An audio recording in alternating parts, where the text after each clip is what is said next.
The New York Knicks lost a close game to the Grizzlies today in overtime by a score of 115 to 112. This game was surprisingly a very entertaining game from start to finish.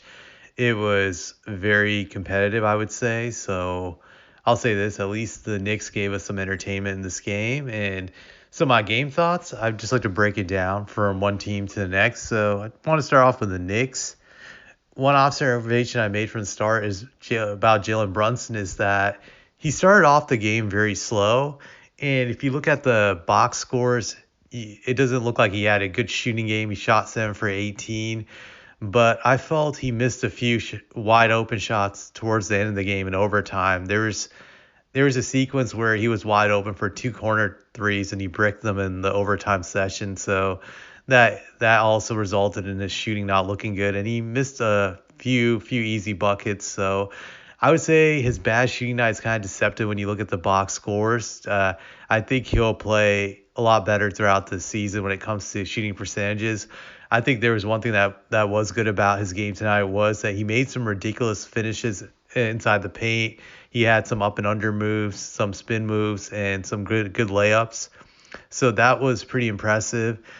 I think the other thing that impressed me about Brunson was that he is very quick. He's not on the level of Ja Morant when it comes to quickness, but he has an above average speed in the sense that he'll start off slow when he's taking the ball up the court, then he'll rapidly increase his speed like he's going downhill. Like he just has the ability to just push the tempo as he's bringing the ball up the court, and I think it's going to help the Knicks throughout the season. Just he looked like a legit point guard out there, the way he controlled the pace of the game. He was able to play an up-tempo pace for the Knicks in the second half, just the way he kept on pushing the ball. He was also able to generate easy buckets for a lot of Knicks players. He had 9 assists in this game and 0 turnovers, so that shows he was doing a great job out there. I saw some great plays where he got guys open shots, just open three-point shots, open layups. So his playmaking was great in this game. And I think the Knicks fans have a lot to be excited about him. If he could just play like this every game, minus shooting poorly, I think he's going to be a good pickup for this team. But I think most importantly, he gives their offense some structure. I don't think they had that last year. They didn't have a guy who could be a playmaker for them. Julius Randle is not a true playmaker. He's a very good passer for a power forward, but he should never be running the offense. And they just didn't have anyone who could do it last year. So I think he's definitely a great addition for the Knicks in that regard. He has high IQ. I could see in this game. He made some great plays on the defensive end towards the end of the game, such as getting an offensive charge on Ja Morant towards the end. I think that forced overtime, allowed the Knicks to tie the game and send it to OT. He knew Ja was going to just drive to the hole. He positioned himself properly, and that resulted in the charge. So I think that was huge. So, but yeah, I think he's a good pickup for the Knicks. If he just brings this type of production every night, like I said, just shoots more efficiently, he's going to be a good pickup for them. The other guy that stood out to me for the Knicks was Cam Reddish. This guy was doing it all tonight. He was hitting 3-point shots. He shot 50% from 3-point range tonight, and he shot 9 of 15 from the field. So if I'm doing the math right, that's 60% overall from the field.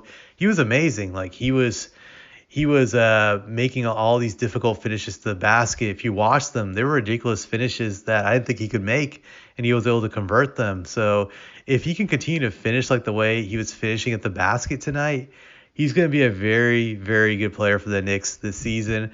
It's only one game. I got to see this every game, but his finishes were ridiculous. There was one play where I felt he pulled a dream shake, which was pretty funny, but he was able to convert it in there. So he was amazing. He had one dunk, I believe, in this game where he just took it to the hole. Just this guy, if he can continue to fish consistently like this, and if he continues to shoot well from 3-point range, he's going to be a very good sixth man for the Knicks. And he might challenge for the starting spot on the Knicks. He might take Evan Fournier's position. I think definitely that's up for grabs. The other thing I would say about the Knicks that looked promising tonight was their backup center, Isaiah Hardenstein. They signed this guy during the offseason. He was very solid off the bench tonight. Mitchell Robinson didn't play well. He got into foul trouble very quickly in this game. And he did a good job filling in for Mitch, just getting, I think it was 16 points, 8 rebounds on just above 60% shooting overall from the field. This guy's floater was straight up money. Like every time he would just launch his floater, it would come in there. So he has a good floater, and he made a lot of great hustle plays. Just a very good hustle player, good at finishing, very opportunistic, good at getting buckets off of broke plays. I think he's going to be a very good hustle player for the Knicks this season. This guy could be a bargain. I heard they signed him for 2 years, 20 million. So if he can get them something like 7-6 off the bench, or 7-7 or better than that, this will be a solid backup player. So he stood out to me. I think the other thing about the Knicks that stood out to me was RJ Barrett. He played horrible tonight. He was god awful in every aspect of the game, just terrible. He shot 3 for 18 from the field, which is abysmal. He missed all his 3-point attempts. He was 0 for 6 from 3-point range. He had 2 turnovers. He looked terrible. The only thing he did well was rebound tonight. He had 8 rebounds, but what I saw from RJ was that whenever he drove to the hoop, he couldn't finish. He kept on missing drives. He was rushing his shots, and he just didn't look comfortable out there tonight. Just a terrible game from RJ.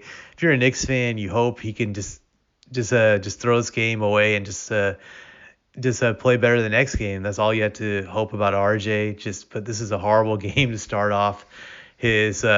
I think this is his 4th year in the league, if I'm not mistaken, or it could be his 3rd year, but just not a good way to start off this year. And hopefully he gets better, but I don't have much to say about it other than he was trash tonight. Now, when I look at the Grizzlies, I'm going to say the Grizzlies in this game was really all about Ja Morant. Ja Morant was their best player. He shot 11 for 24, which is slightly below 50%. And he dominated the game from the offensive end. There's no way to stop this guy when he's getting a pick. Just whenever he gets a screen or a pick, he's going to get an easy bucket or an easy drive to the hole. My biggest thing I had to say about Ja Morant, and this is something he's going to have to get better at as his game progresses, he needs to make better decisions towards the end of the game. Like, it was very predictable tonight that you knew in the final 2 minutes he was going to keep driving to the hole every time, and it worked for him in most cases. He was able to get a few easy layups, a few easy floaters, and just some and ones. But there were moments when he couldn't do it simply because the Knicks were smart in the sense, like, for example, Jalen Brunson getting that charge on him towards the end of the 4th quarter, knowing he was just going to straight up drive to the hole and position himself. He has to become less predictable like that. That happened last year with the Warriors, where they knew he was going to drive to the hole and they could game plan for it. Sure, he's going to win drives, I would say 80 to 90% of the time, but in the final minutes of the game, teams will be ready for that. So he has to be smarter in game planning for that. And especially with his ability to drive, he's also going to suck in defenders, which is going to leave other guys open. So I would like to see more smart plays by Ja in pressure situations instead of just trying to just dominate and just score every single time. Because to be an elite player, I would say just a champion in this league, you got to make the smart plays in under pressure situations. He's still young, but I think that's something he needs to get better at. That's what I saw in this game, that he dominated the ball a lot. And of course, with Jaren Jackson Jr. out, the Grizzlies don't have another legit star, I would say, offensively. Granted, Baines has the ability to be, I think he was a 17, 18 point scorer last year. And so was Dylan Brooks. Dylan Brooks didn't play in this game, so I'm not sure if he's injured. I'll have to look that up later. But I think that's something he has to just be better, just be a better overall playmaker, I would say, from Ja, in the sense that even though he had 9 assists tonight, he had 6 turnovers. He had some really dumb passes.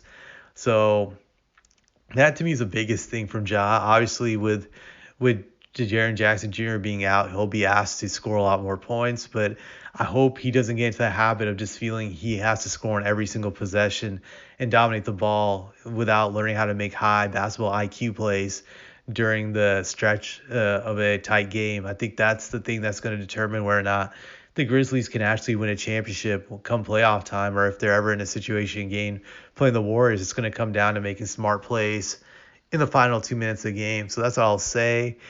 But I'll say, like I said again, he has the best first step in the league, and whenever someone sets a screen, he's almost going to get the layup every time. And just even when people don't set a screen, when they isolate him on the top of the key, he can easily get to the basket for an easy bucket or layup, or just he could set up other guys too. There are plenty of times when I saw guys wide open in the corners when he was driving to the hole, but he didn't pass it to them. So he should work on that. That's what I would say about it.